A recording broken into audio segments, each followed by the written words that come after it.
Patuloy sa ating mga balita.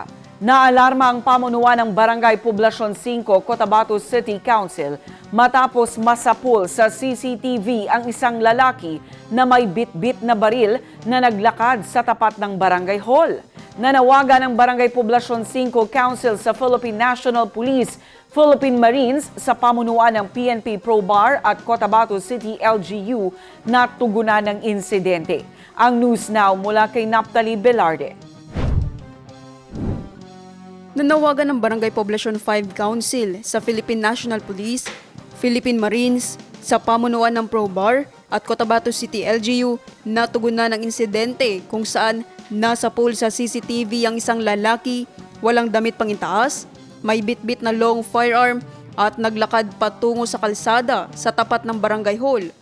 Nangyari ang insidente ayon sa post ng konseho sa barangay araw ng Martes, October 21.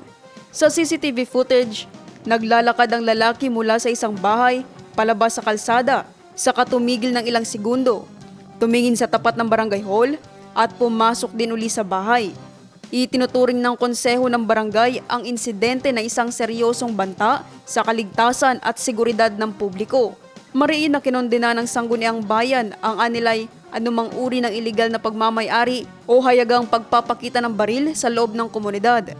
Hiling ng Sangguniang Barangay ang agarang aksyon at investigasyon ng mga kinaukulang otoridad upang matukoy ang pagkakakilanlan ng naturang individual at matiyak ang kaligtasan ng lahat ng mamamayan. Pinapayuhan din ng Barangay Council ang publiko na manatiling kalmado ngunit mapagmatyag.